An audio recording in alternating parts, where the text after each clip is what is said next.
We've barely done a week's worth of podcast and we've been left in charge.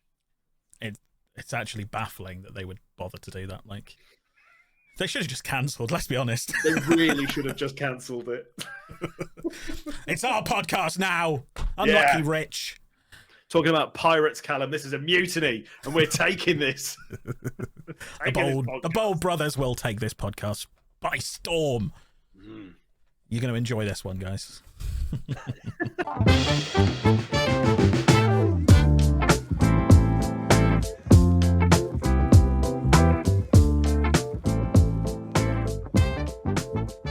Hello, friends, and welcome to another Football Manager Therapy podcast. I'm your host, the Steak Bake. Wait, hang on. You're the host. You're the host. Oh God, it's all going. Look, who's in charge here? I don't think anyone is. They've left us. They've ditched us. Perfect. It's all I've wanted. As soon as we got announced on, just leave us and let us have a bit of fun. It's going to be great. Yeah, as you can tell, we are without Rich, Callum, or Jeb, and they've left the newbies in charge of a podcast for a week. So this could either be the greatest podcast you ever listened to, or the worst one, or somewhere in between. I think I think we're covered there, really. I'm hoping for somewhere in between. I feel like that's the where we should aim. And then if it turns out to be the best podcast ever, fantastic. Yeah. Oh yeah. I mean, we'll do our best. We'll try and make the boys proud, and we'll see what we can do, and just talk Football Manager for as long as we can until we get bored, until people are sick of us. But there we go. Right. So I guess the things that we're going to have a little natter about. Well, they've given us the roadmap, and the announcement is out. It is. Football Manager 2025 is due for release. It's the 26th, am I right, of November? That feels right. Yes, it is. And yeah, I mean, they've got a nice new website with some nice images and a roadmap. I mean, what are you making of all of that to start with? How are you feeling after this kind of mini announcement that they've done? I was just delighted that they provided us with so much information. I think it was just nice to see us just with the roadmap was so detailed. Like I could follow their directions perfectly, like a sat nav. It was really beautiful, and the redesign of the logo is perfect, and nobody's compared it to anything weird or inappropriate at all. I think it went off without a hitch, right? I think it's been a perfect launch. If anything, the amount of information they gave us was overwhelming. Oh yeah. I would have loved way less. What I would have preferred was just like a web page which was essentially blank. That would have been a lot more helpful. Yeah, it's not been great, has it? It's not a great launch for the game so far, from what we can tell. Egg on my face last week talking about how hopeful I was that there was going to be something amazing to look at. Yeah. Great. It's not really been plucked out of the ether, is it really? We've got a new logo which people haven't really liked in general, or they've at least compared it to certain things that men have two of, mostly. And then we've had the roadmap, which so far just says women's football will be talked about tomorrow as we're recording this, so Monday the 7th, and then everything else will be talked about at some point before the 26th. At least we had the launch day. I am excited that we've had the launch day. It does kind of imply that we're not getting a beta, which I know a lot of people are disappointed about. I personally don't care about not having a beta. I've never really been a huge one in beta saves. I kind of load up something, often a Brighton or something in the Premier League, or a Dortmund is what I did last year. Played it for about 3 days and then went, you know what, I don't really want to stream this. Just played it my own time to test the game, and then wait to do my actual save when the thing comes around. So as a streamer, the beta's one of those where people get really hyped about beta saves. I've never really been that interested in it. I don't know about you. I'm kind of the same. Obviously last two I've done beta saves, but last year it felt like, all right, well, Braga, should we do Braga? I let my chat vote for what we started with, and all I've thought about leading up to the release is like, I still don't know what I'm going to do for the beta. I still don't know what I want to do. Like, do I want to, test out the women's game? Do we want to just do go almost like try and transition into the game nice and smoothly with, something familiar, maybe one of the teams from On the Med or something like that. But yeah, I'm kind of the same. I don't really care. I don't care that there's no beta. I'm going to be ready to dive into the game. We will have waited long enough by then that just diving in straight into what we're all hopefully, considering the main saves or first saves at least. Just want to dive in and just sort of get into the worlds that we've got in there.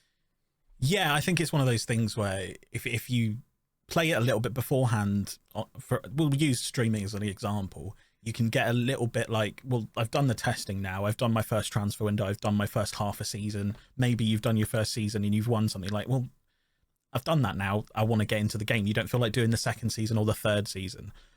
So I'm kind of glad that we're going straight into it. What I would like to know is how much general testing they're doing, obviously with this being a new engine, with this being potentially a lot of a new player base. I imagine a lot of people from console, the console base will increase this year perhaps. So I'm hoping they're doing a lot of testing and not just on one platform. I presume there's a closed beta for other people to test the game. Yeah, I'd imagine fingers crossed. I imagine some of the bigger boys have probably had a cheeky invite where they can test things out like they normally do, and makes perfect sense. They're the ones that play it for their jobs. They might as well. Yeah, I hope that there is a little bit of testing outside of Sports Interactive before the game fully launches, like you say. So then when the general public get it, it's kind of like, cool, this is what we want it to be, and we don't get don't get too big a delay again. Yes. I think the last thing the game needs is another delay. In some ways I'm okay with that because I want the game to be its best, but at the same time, I think people are maybe now getting a bit impatient with it. So it's in such a funny spot, isn't it? But yeah, we now know that we have a roadmap. Again, much like it's probably going to be the case for the next few pods. Everybody listening to this will know more than we do as they're listening to us talk about the next announcement. I mean, as far as the women's football goes, there's been some really interesting articles recently. One that actually, it was Sasmas, the wonderful skin maker, shared with me the other day it was an article in Forbes talking about how and why they've chosen the women's game and chosen to add it now. And it's something to do with Miles had a conversation with his daughter, and she basically said, why is it not in there? And then other female pros going on about, well, this is how we need representation. We need that games like this to get us into that broader market. But it did have me think a little bit, what am I hoping for from the women's game? Have you had any thoughts so far on like how many leagues you'd like, how deep you'd like each league to go? What would be your optimum, your minimum that you would like? I think the minimum I'd like to see is all the professional clubs included. Sure. So that goes down to the Championship in the English League. I would like to see the as much of the full pyramid as possible. If we can go down to the non-league stuff, then that would be absolutely fantastic. Obviously, that's a big ordeal to do, and I don't expect that. It would be nice, but I don't expect it. Some of the most enjoyable saves I've done have been in the lower tiers of English football, and so that's something I'd like that to continue. However, I don't expect that to be the case. I would hope that at least the Premier League and the Championship are in there. As it goes to Europe, when we look across to EAFC, for example, they've got the top two of the top league. The top leagues all have their synonymous women's division, at least, right. Plus the MLS and the women's WSL. So I'd like to see that level done abroad as well, because it would be a bit of a shame if it was just the WSL. Yeah. I want to see as much as they can possibly include, really, because as you say, this representation is really important that we get the representation in now, because at the end of the day, these are people that want to play the game and don't feel connected to the game like they do. There are people that go and watch women's football and they only support women's football. That is their only team that they support. They want to go and play as their own team, but they can't, and they haven't been able to. Is in the same way that they've introduced that they're adding the Arabic language to the game, fantastic. Now people who speak Arabic can play the game and they can enjoy the game because they've now been included. By including more languages, more genders, more people, more leagues, more everything, more people get connected to this game that we all love. And that can only be a good thing, to have more people in this player base, more voices to be heard, and more opinions and more ways the game can improve. So the more the merrier, basically. Yeah, I'd be inclined to agree. It would be nice to have a good representation of the women's game, you know, as many leagues as they can. But I do appreciate that it's taken them you think of how much data they have on the men's game, like to accrue that. They've been doing it for so long. I mean, it's ages, years that they've been accruing that sort of data. And I think, again, in that same Forbes article, they were talking about how basically data on the women's game is pretty minimal. They don't have it to the same level that they do with the men's game. So credit to Miles again and the team again for like going out there and going, right, well, we'll make the data. We'll do it. We'll get all the information so we can get them into this game. So yeah, I'd like argue, if I was going for like a minimum expectation, I would want like top 5 or 6 European leagues, the tiers below them, MLS, and maybe another one from another league from around the world, would be nice to have that sort of representation within the game. And then we can all dive into that world and have loads of fun. Maybe a South American league as well, so we can get some wonder kids. Because I wouldn't be surprised if Japan was in there, since it was released at the Tokyo Game Show, and also with them adding those licenses. And it's quite a big nation in the women's international. I know international football isn't going to be in FM25.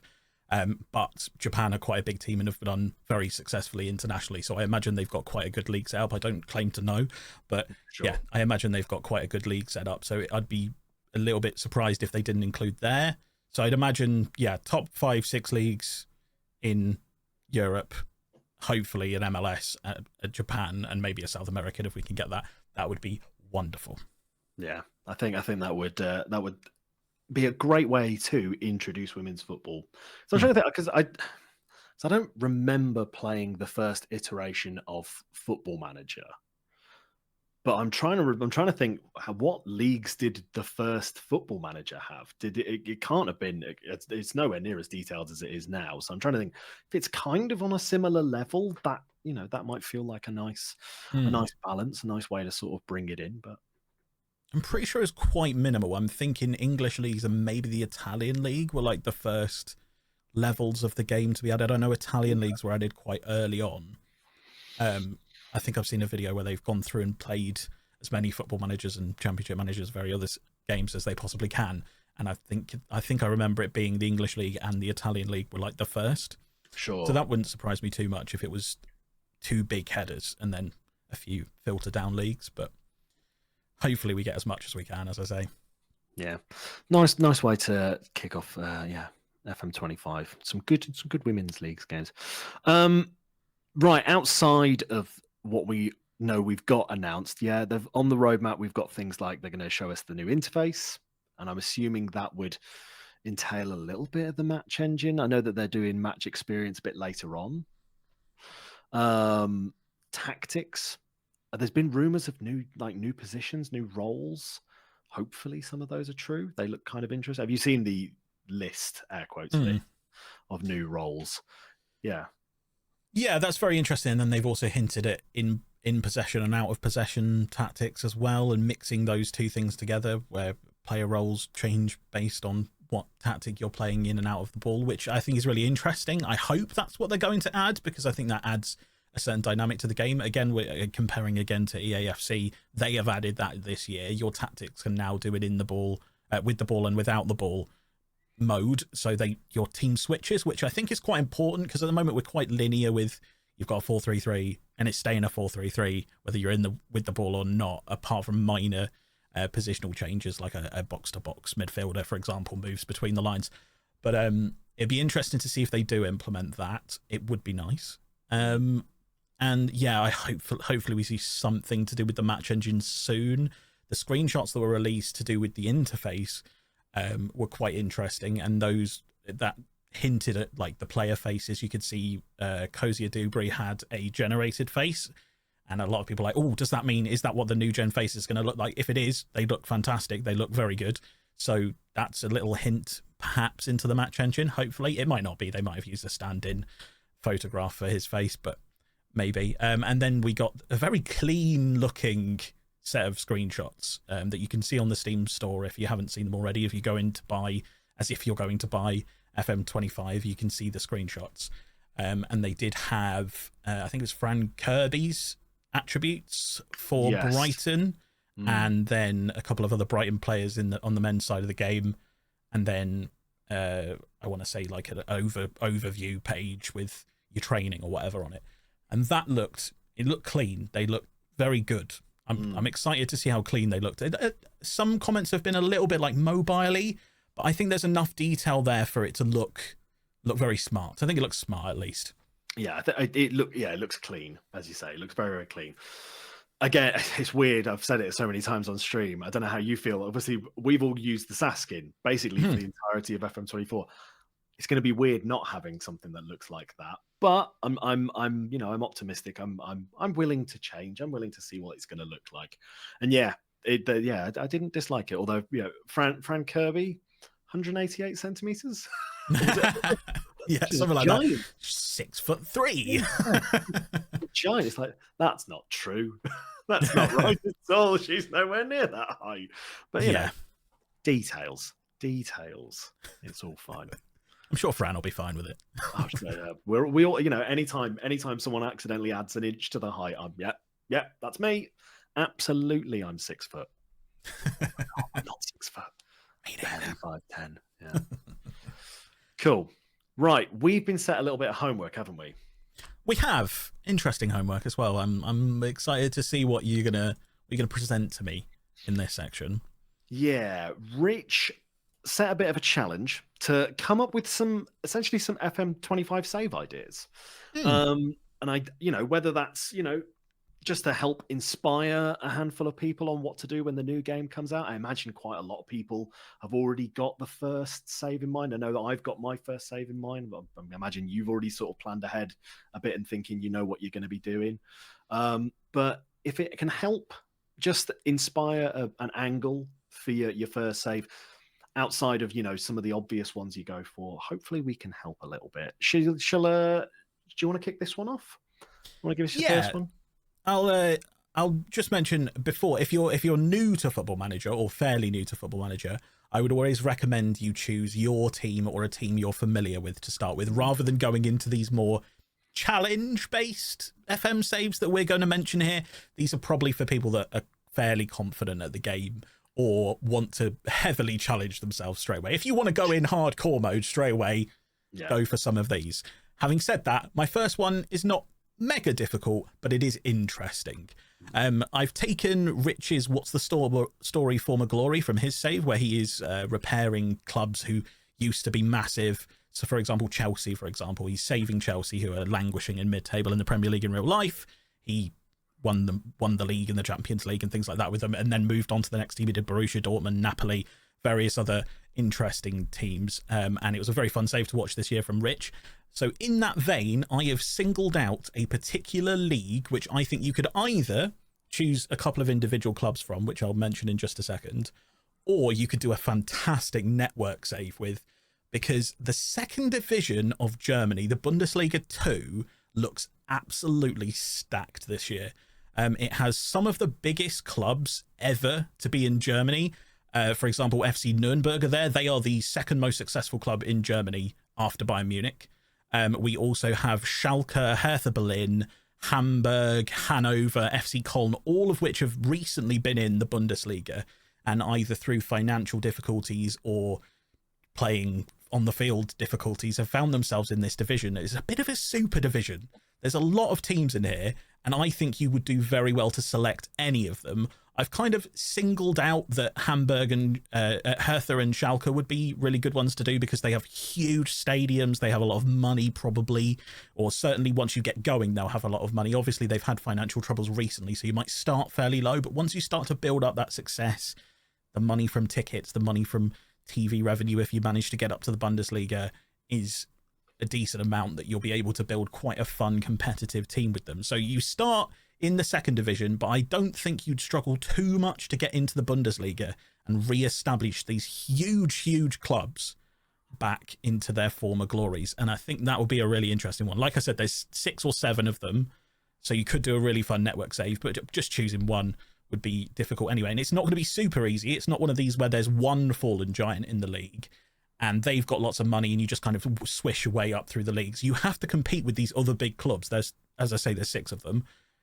That's not going to be an easy straight win the league kind of situation. You have to overcome these clubs first before then getting into the Bundesliga and coming up against your Bayerns and your Borussia Dortmunds and your RB Leipzigs.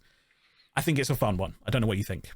I love the sound of that. I think, like you say, if there's people that are looking for the network save for next year, that would be a really fun one to get into, because there's, like you say, you've got those fallen giants are always fun to play with anyway, and the fact that there's so many of them all in one place is like, well, who can turn one of these teams into a good one again, So yeah, that's great. That's a great shout. Yeah, lots of fun teams in the second tier of Germany. Who'd have thought? There must have been some massive financial issues or something that's gone on over there. I remember, was it Schalke that was sponsored by the Russian gas company? Was it Gazprom? Right. Yes. Yeah. I think you might be right. Yeah. And then obviously, for obvious reasons, they were no longer with them, which I think caused them a bit of an issue. But there we go. Yeah, love it. Absolutely love that shout. Kind of maybe in a similar vein, but it's sort of solo, trying to build a club, but instead of building just the men's club, I'm going to suggest, why don't you try managing the men's and the women's team of the same club? Obviously, most people playing Football Manager will have experience managing the men's, and there'll be a lot of people that want to check out the women's team, as well as there'll be new people coming in. I think I like it as a save idea. I mean, spoiler alert, this is what I'm doing next year, but I like the idea of it because instead of it just building up one particular club, you're building up the club as a whole. And I've had a little ponder on a couple of teams that are around the same level. Over in Spain, Espanyol, both teams are in the top flight, so the Liga F and La Liga, and it'd be fun with someone like that to try and not only topple both of their respective leagues and try and become the good team, but also be better than Barcelona, who are one of the best Spanish teams, and they're both based in the same city. So that could be a fun one. In England, Everton could be a fun shout. Sorry, Callum, but both of the teams struggling a little bit, and I think that could be a fun experiment trying to get both of those well. I'm not going to reveal the team I've picked my save, but they would also be a fun one as well. But yeah, men's and women's team of the same club. Yeah, I really like that idea, and I think that's a nice way for those that aren't hugely focused on the women's game to kind of introduce themselves to that situation, because you need a kind of in route. And if you're already wanting to manage the men's team and you see the women's team as well, fabulous. You can do 2 managers, you can add 2 managers, and the game quite intuitively flicks between them. It does at the moment. I don't know how it's going to do on FM25, but currently it flicks between them quite intuitively based on messages and things that happen in your inbox. So yeah, I think that's a really fun idea. I love the idea of managing the women's team straight away, and comparing it up with the men's team is a real entry point. I like that a lot. I like it a lot. Yeah, it's fun one. Go on, your next one. What have we got? My next one is based a little bit on the save I have done this year. I've called it Breaking Portugal. Now, the Portuguese league has been dominated by Porto, Benfica and Sporting Lisbon for God knows how long, for a very long time. A couple of clubs have tried their hand and won it a couple of times, but it's mostly those 3 for the full history of the tournament. However, in Europe, they've only been minorly successful. So I think it's 2 times from Benfica is the most, and the most recent is 2004 with Porto winning for the major Europe, either the UEFA Cup or the UEFA Champions League, depending on what era you're talking about. But the Champions League was most recently won with Porto under Mourinho. So I think that's quite an obtainable amount of Champions Leagues for an experienced Football Manager player to win without using those teams. So the teams just below, you've got Braga, you've got Vitória Guimarães, you've got Boa Vista, who are all kind of there already. They're kind of the best of the rest in that Portuguese league.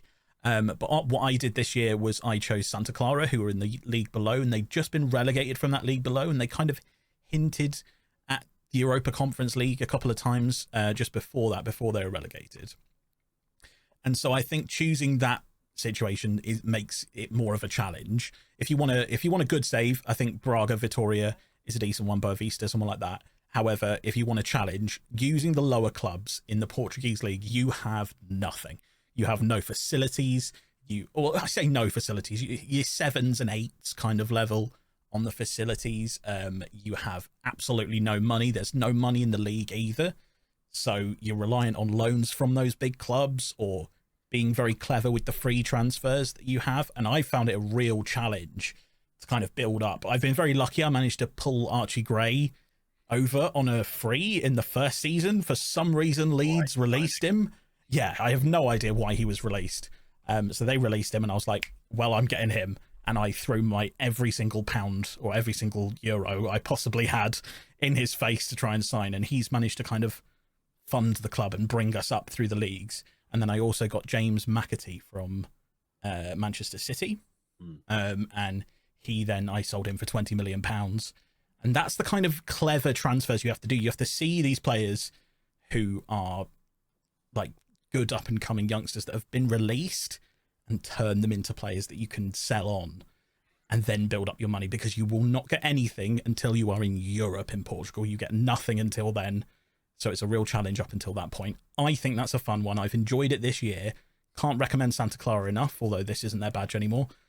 But yeah, that's a fun one. Yeah, I to be fair, I've absolutely loved your save this year. I've loved how you've taken, especially again, because it's one of those leagues, I guess in real life, it's so hard for like another team to like break through. I think Braga have got quite close recently. But yeah, the fact that you've taken, a team that had, a team from the second tier, and I mean, where are you? We'll probably talk about saves a bit later on, probably, with things and stuff, but you've done an amazing job, like getting them to where you have. And yeah, I mean, fingers crossed for the Santa Clara boys come home with some, something nice and shiny from Europe. We hope so. Yeah. Yeah. Lots of fun, those kind of saves. I guess in a similar vein, my next suggestion is that it's inspired by what I did last year on Twitch, which was my Rochdale save, which was called Zeros to Heroes. But in more recent weeks or months, I've now sort of changed the premise of this save to calling it a bunch of losers. Because I had a spinning wheel. I still have the spinning wheel, but had a spinning wheel redeem, which had every team from the database that had never won a trophy in their entire club's history. And there's a surprising amount. Like, there'll be teams that you'll be thinking, oh, surely they've never won something, but they might have won like a random, like an amateur trophy, maybe, somewhere in the Evo Stick leagues or somewhere like that. But all the teams I had on this list had never won anything. They've never won a single trophy in their entire history. And I thought a really fun save idea as a bit of a project, and sticking to one club, is taking someone like Rochdale, or there's Hartlepool as well in England. Telstar in Holland is a good one. In France, you've got Amiens. In Croatia, I believe Orient, they've never won a trophy either. But taking those teams and just try to win everything for them. Take these teams that have been around for so many years and had zero success and just win everything for them. I mean, again, like I said, I did this with Rochdale last year, 19 seasons. The fact that, I mean, on my wall here, I have a framed Rochdale shirt. I don't have framed West Brom stuff, but I got that t-shirt and that tie framed because I was like, that was one of the funnest saves I've ever done. Just taking Rochdale, they'd been around since like 1907 and they'd never won a trophy. How do you go that long without picking up any silverware? So it was just like, you know what? We're changing this, and we're changing it now. And by the end of it, we had something like 9 Carabao Cups, for like 4 or 5 Premier Leagues, I think 2 Champions Leagues, handful of FA Cups, handful of Community Shields, and then and then I think the only other thing we won as well was the Papa John's trophy as well. Didn't win any of the leagues coming up, but won the Papa Johns, and then just once we got to the Premier League, that's when they decided, oh, we'll win stuff now. But yeah, just try and win as many trophies as you can. I don't know, give yourself something like 15 to 20 seasons and just try and dominate and just have fun. Yeah, I absolutely love that save as well, and it's a particular highlight of the things I've watched on Twitch as well. Is watching. I unfortunately wasn't in your stream before that, but it was right near the end of your Rochdale save when I think you're winning your second Champions League and going through the season for that. And I remember thinking, wow, this is a really cool save. And I love the idea of having a complete blank slate. I think that's a really cool thing to have at a club. Like, you have done everything about this club is now yours almost when you actually achieve things with it. You're their greatest ever manager, and the longer you stay there, the more success you bring. And I think it becomes part of you. And like you say, you've got your thing on the wall, and having a long save like that, you become, the club ingrains itself in you, and especially if you haven't had any interest in that club before, and then you've you've suddenly developed an interest in this club, and special place in your heart for clubs like that. Absolutely love a long-term save, and especially if you can become that club's entire history, that's great. Yeah, I still check in on Rochdale as much as I can, just based off one Football Manager save. Now, like on my X feed, every Saturday, oh, how are they getting on? They're doing all right. Yeah, they're winning. Good, well done, boys. And just little check-ins on the Crown Oil Arena. Make sure they're doing all right. Make sure the boys are cooking. What you got next for a steak? Yeah, absolutely love that. And again, I think I'm leaning towards a lower league English save, and I imagine this club have never won anything really either. So initially I was going to say something like a Scunthorpe. So Scunthorpe were in the Championship in 2009, most recently, and they are now in the National League North. They obviously are a decent-sized club with a decent-sized fan base, and they've got a lot of ways to carry them forward. And I think that's quite a fun one to do in the National League North. If you want to do a lower tier save, I think Scunthorpe could bring you a lot of success fairly quickly, certainly in promotions. However, I'm going the next level of difficulty here, and I think that the save you should pick is a club that are not famous for football at all. In fact, their town is most famous for rugby league. And I think this kind of overtaking the popularity of rugby league and making it a footballing town could be really, really fun. You've not really got a builder nation kind of thing on FM25, but if you can build a sport, I think that'll be a lot of fun. So I'm going to say that Warrington Town FC is a fantastic club to choose on FM25. They were promoted to their current division, the National League North, in 2023, the 2022-23 season. They were promoted. They have never been higher.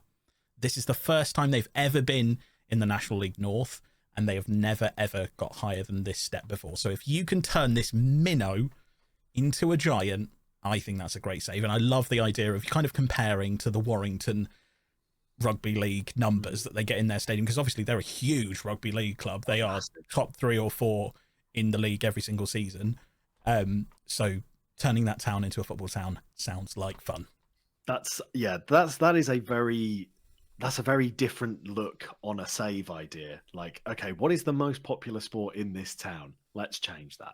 I really, really like that. And again, I guess it falls in place, I guess, similar to what Callum's been doing with Slough this year. It's taking a team from the lowest rung of England that we can get in the base game, take them up as far as you can, see what you can do, try and win everything along the way. But yeah, just that extra little detail of just basically saying, nah, come on, rugby league. Football's better than rugby league. Come on. You know it. Come to the stadium. They've got a really fun stadium, actually, to be fair. Do they? Warrington football. Well, I say really, really fun. On a random GeoGuessr, it came up.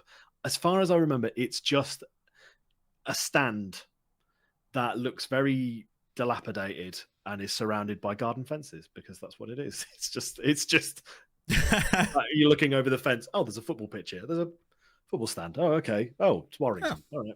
So, make it the next Luton. Tear it down. Yeah. Build a stadium in the houses. Why not? Absolutely love that idea. Just rip out people's houses for this football club that at the moment no one cares about, but soon they will do. Oh, yeah. Soon they will do.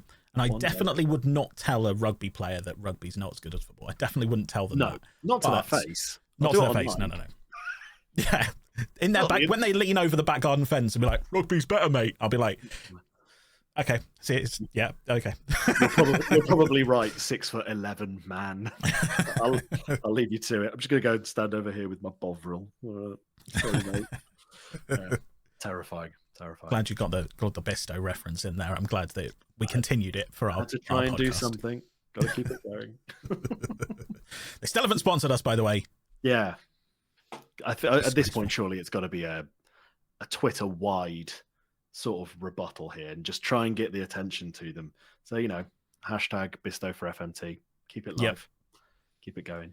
Retweet this podcast with that hashtag, and we will one day bring you a discount code to Bovril. One day we will have a discount code for meat-based liquids, I guess. Oh, well, no, I don't like that description. We're not using that. When we do the read, we won't use that description. We're going to say those words. That is a bad combination of words. I regret it so much. I'll pull us out. Don't worry, I'll pull us out. I've got a bonus round for the saves. Cool. If you want. In fact, no, you've got one more. Let's go for your one first. I've got one. Go for your one first, and then I'll show the bonus round. Cool. Well, to bring us back into the world of saves, this year I've done a journeyman, as has Rich, and obviously many people do them as well. And I don't really do them, but there's one journeyman that is in the community, which is the Sir Alex Ferguson challenge.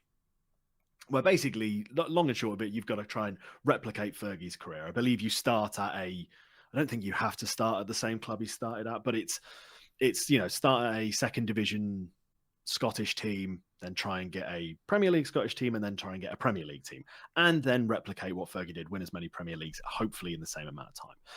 But it got me thinking a little bit, is that, well, there's been, obviously Fergie's an incredible manager, but there's been loads of great managers.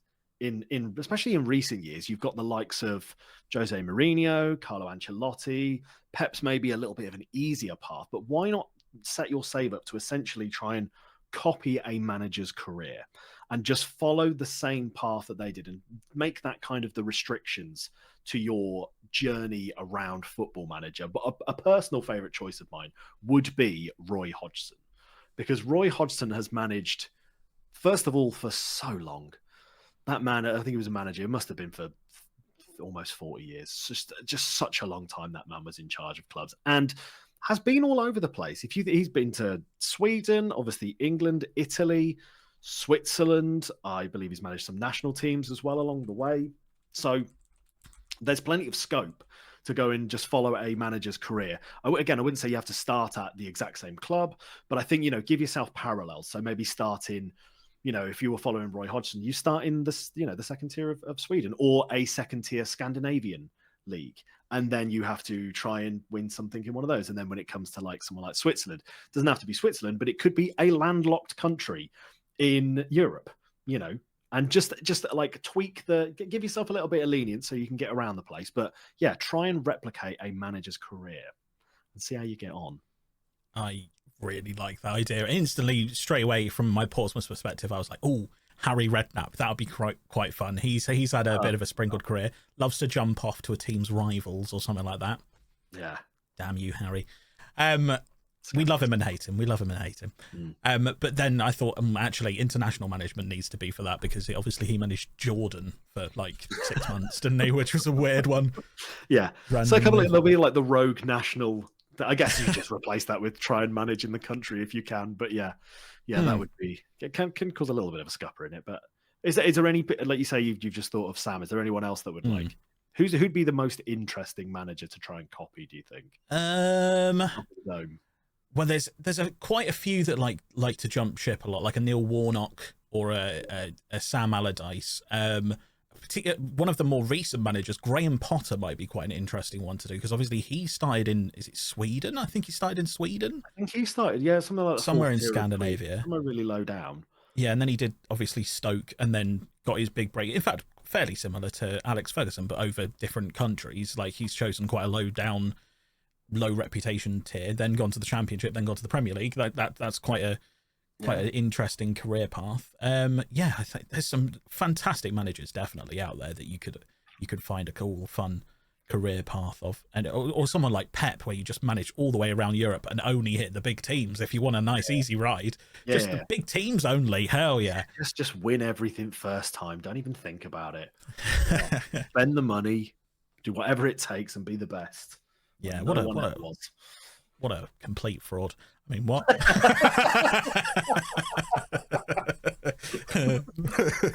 It's ruining the reputation of us bald men.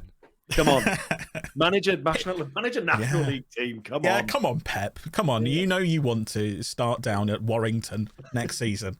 Get down there. What an appointment that would be if that just came out. And he's now the manager of Warrington. You know, fair play. Is Erling going with him? Because that could be really helpful to everybody in the top flight. But there we go. I love the idea of a manager doing that in the future. To be fair, of just like being like, I've done it all. I've won everything. But where can I go now? Yeah. Actually, that leads quite well on to my bonus round. So go for it.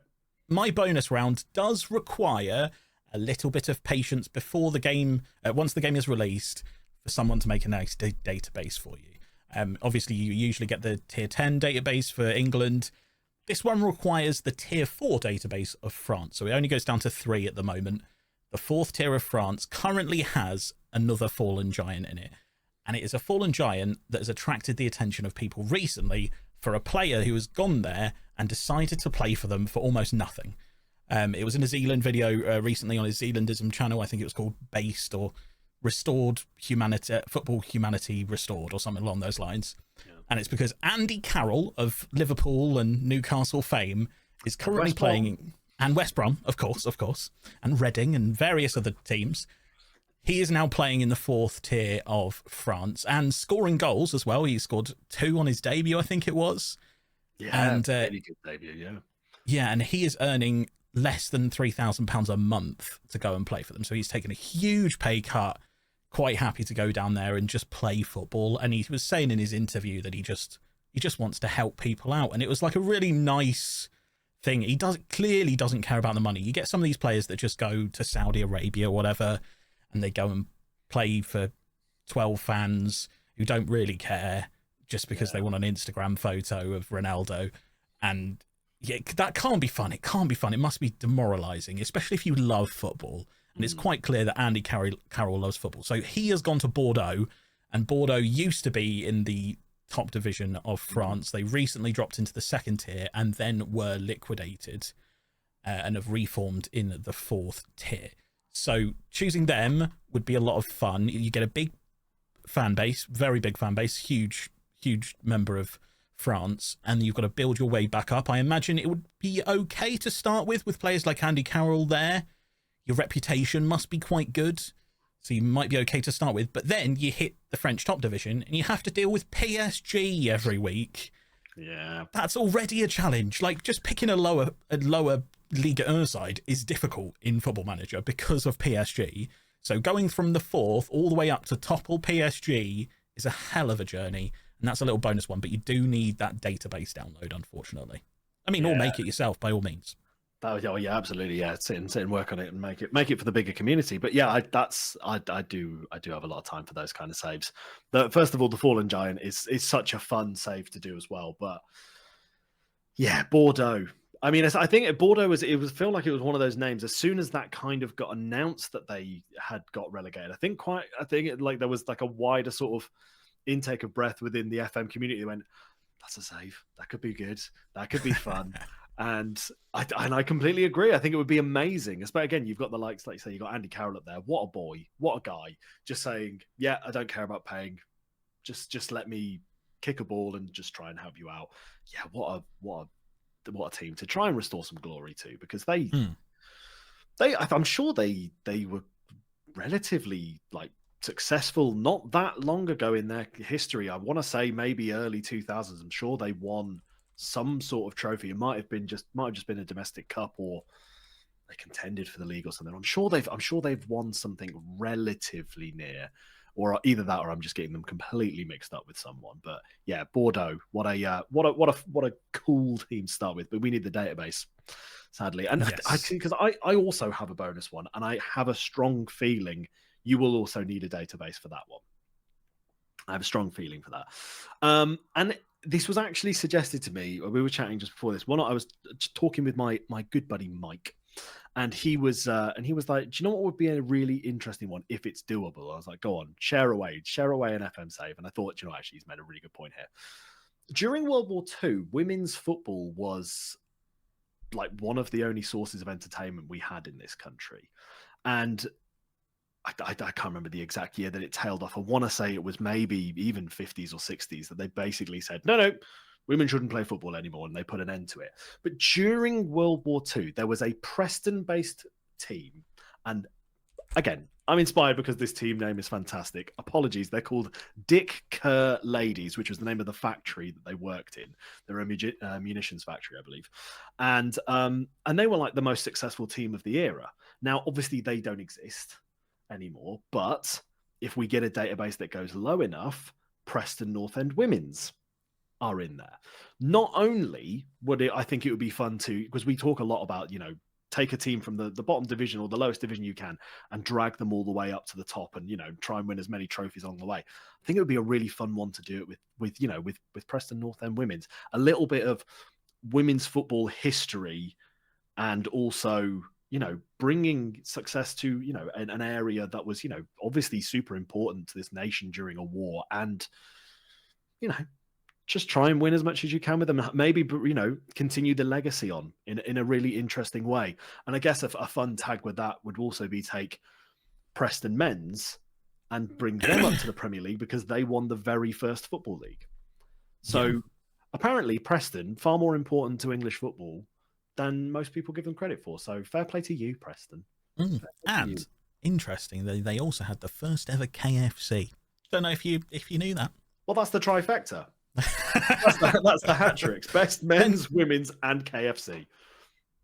There you go. What more do you need? What more do you need? Some people need a Greggs at their football stadium, but if you have the first KFC, you're winning. Definitely. Yeah, the FA ban for women's football was from 21 until 70. I've just had a quick Google. I knew it was a big, nearly 50-year stint where women's football was banned from FA registered stadiums in the country, and they didn't have any ability to kind of summon. They did play in some rugby grounds for a bit during World War II and things like that, when there was potentially some more interest in it once again. But yeah, to suddenly say that you can't, unfortunately, watch this sport anymore is ridiculous. So to kind of salvage that back and bring it back with Preston, the team that were doing so well at that time, I think that's a really good cyclical way of bringing it all in. And I love the fact that Preston North End men's also won the first football league. I love that. Some great storytelling to do there. Exactly. Really good stream save. It would be a really good stream save. It's got me second guessing now. So if they make a database that goes that low, I'm going to be managing Preston Women's. We're doing it. We're bringing it back. Nice. Football heritage. Oh yeah, football heritage beyond belief. Yeah, fun save ideas. Yeah, I think it would be interesting if the listeners out there have got any additions, any interesting saves, any challenges they think people should do. Comments on all socials would be a nice thing to have. But yeah, that was our homework.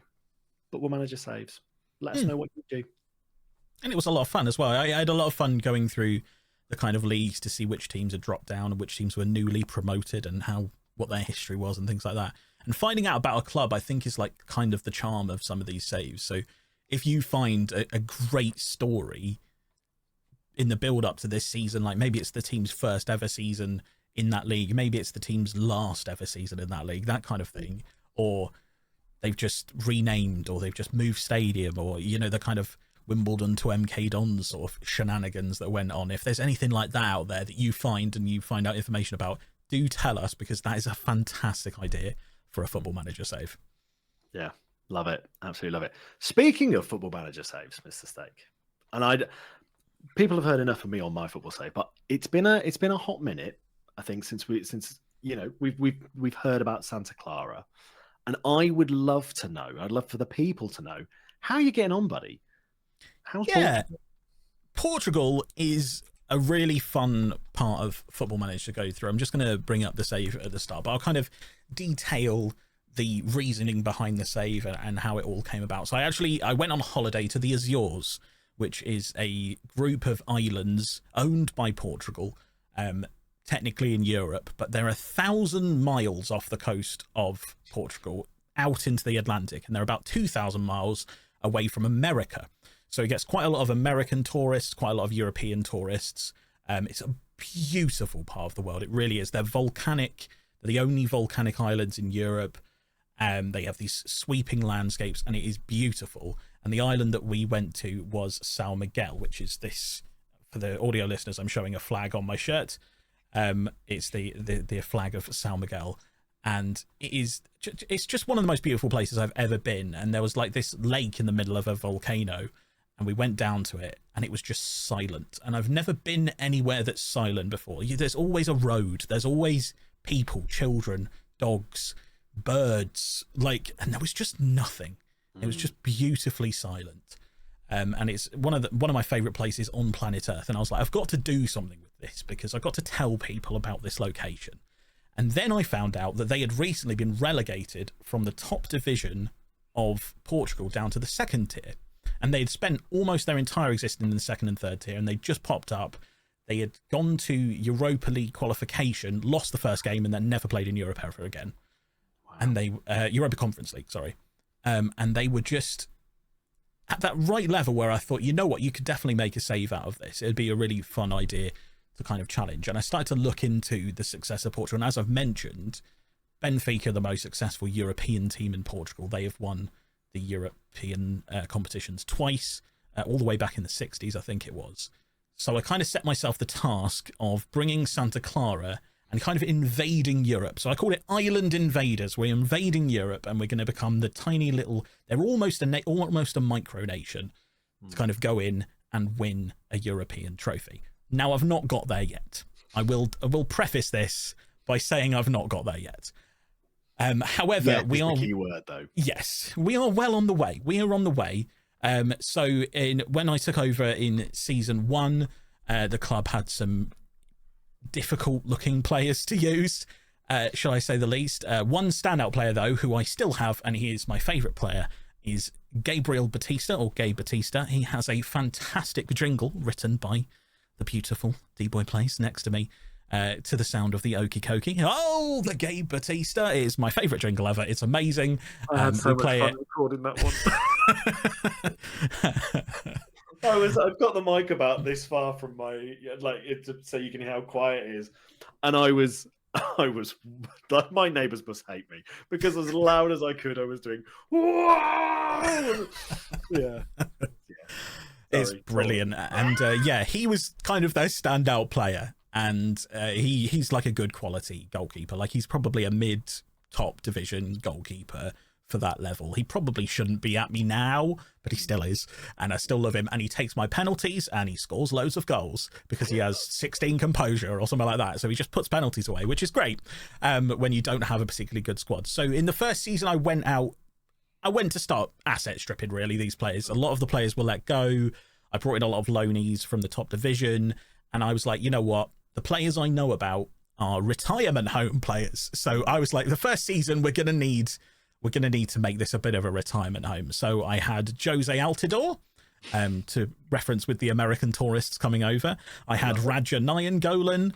I had a couple of others, but most significantly, I had King Kazumura, who is 56 in the game at the start of the game. He was 58 when he left. He scored 1 goal in his debut and never did anything else.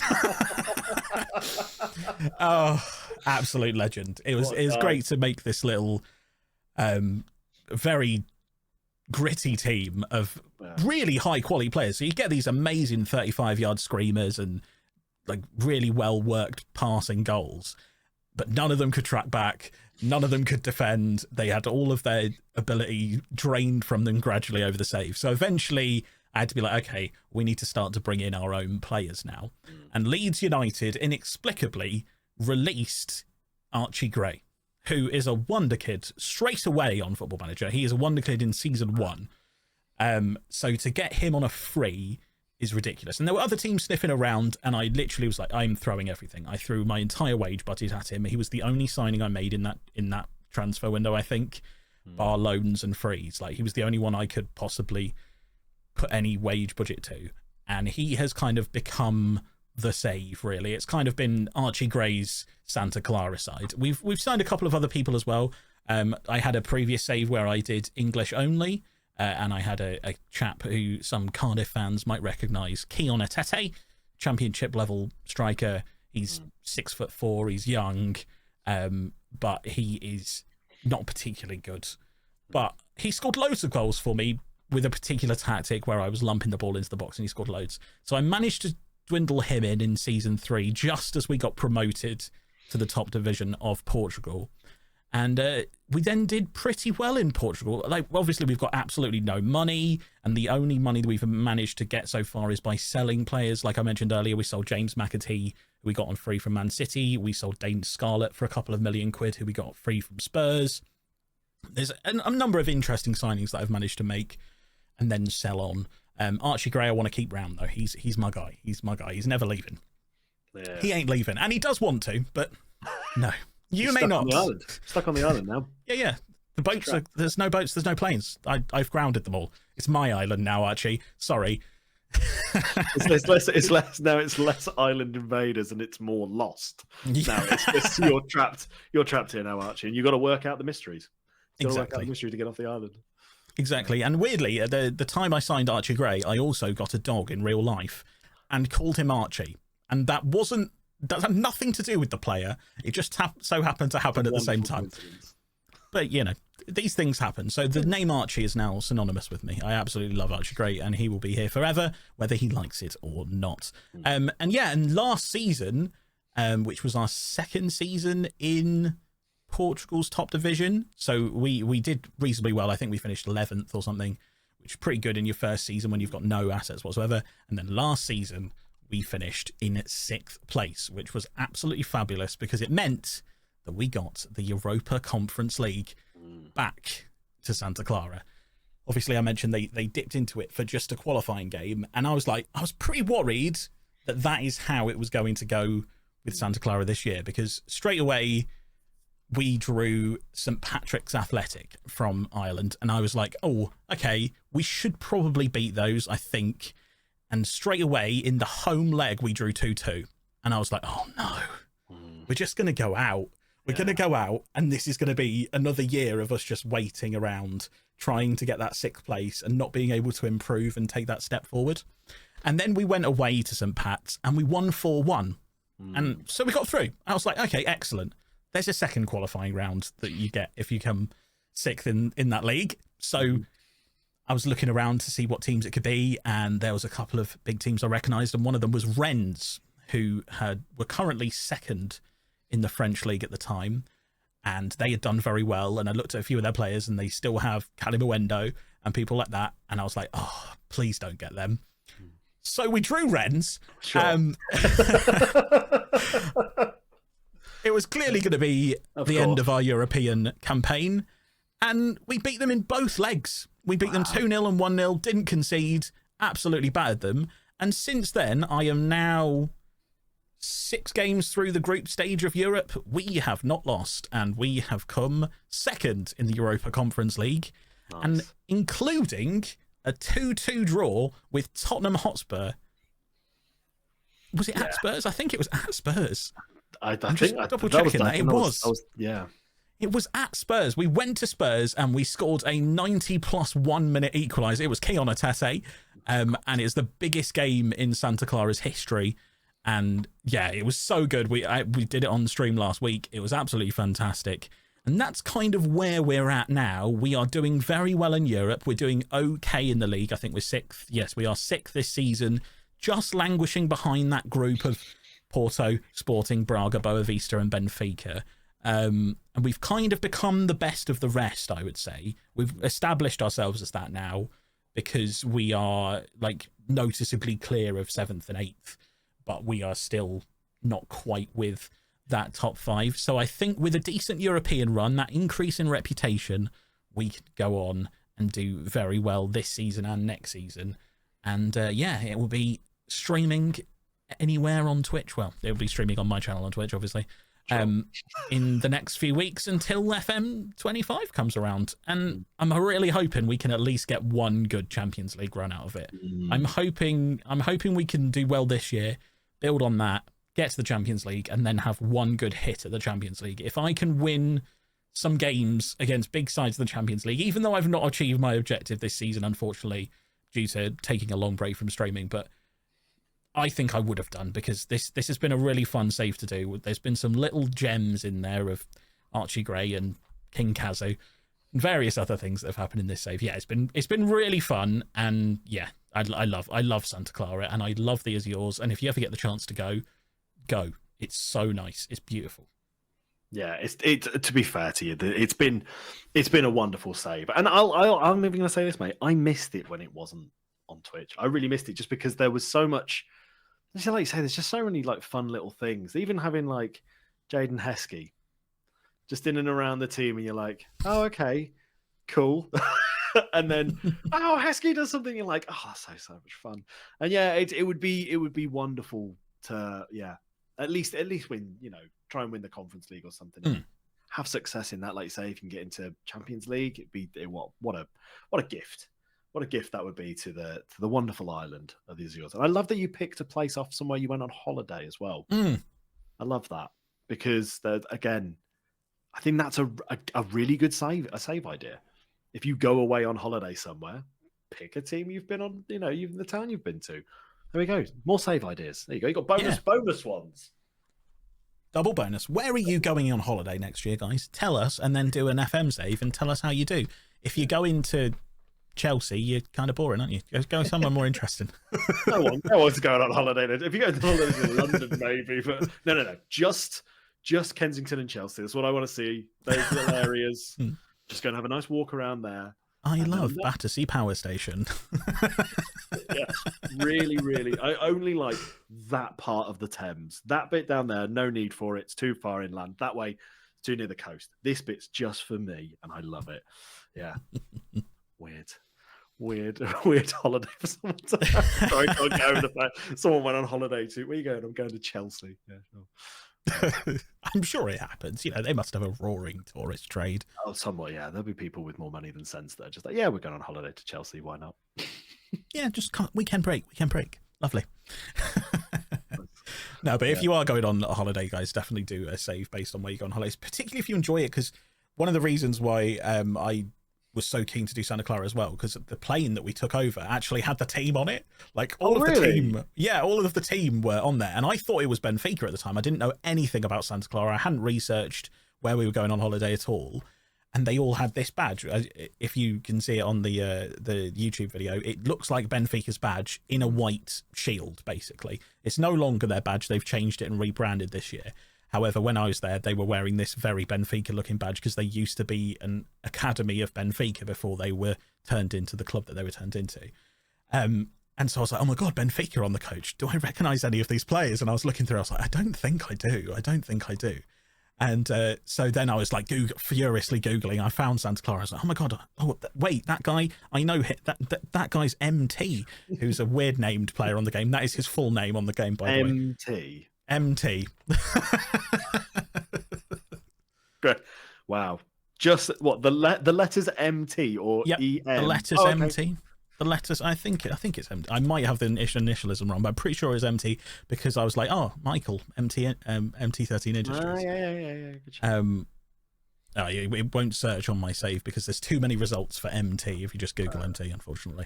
But yeah, so he was there, which was hilarious. You shared public transport with Gabe Batista. I must have done. He's still there, so didn't know it at the time. He's still on the same plane, just circling the island. Am I allowed down the Atlantic? He's never landed. No, not allowed. It's you can't land. Can't land until you sing your song. Whoa, the Gabe Batista. What song? I don't have a song. We're like, you've got a song. Sing you do. Wow. Oh God! Well, if you're scrolling through BBC News and Steak appears on it, and he's held a Portuguese plane hostage just to make Gabe sing a song, you heard it here first. This is where it started. Yeah, it's all good. Could happen. Could happen. Why not? Hopefully won't, but could happen. Yeah, right. could be. Yeah. I don't know about you, Dee, but that sounds like a podcast. That felt like a podcast, didn't it? It did feel like a podcast. It sounded like one. It felt like one. That was what I meant to say. I've mucked it up. So I'm sorry, Rich. I'm sorry. Forget it. Scrap the lot. I'll delete the save.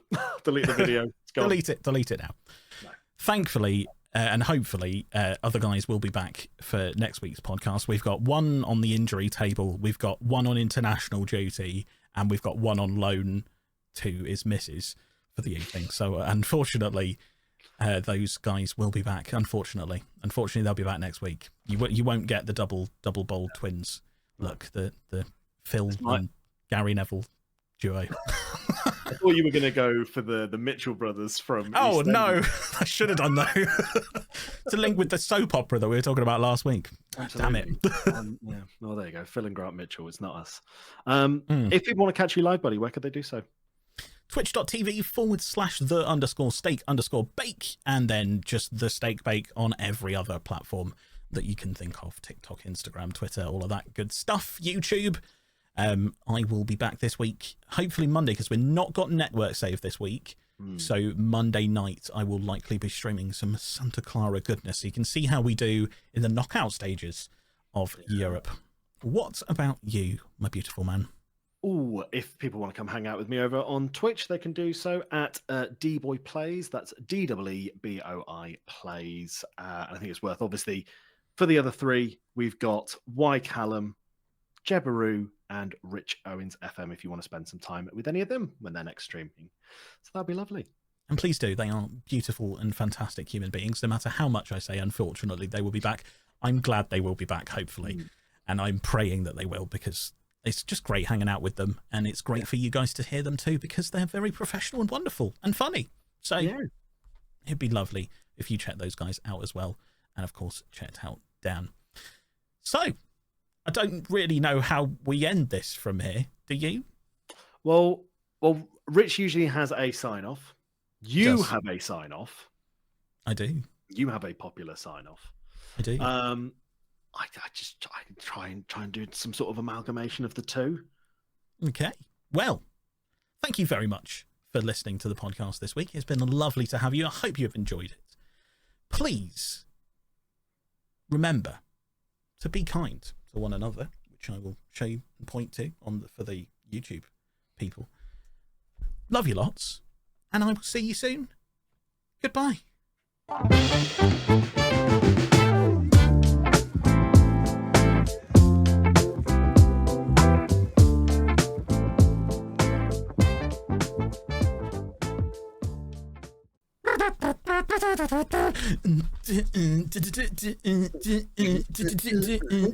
It's a great theme tune, it really is. Oh, it's such a banger.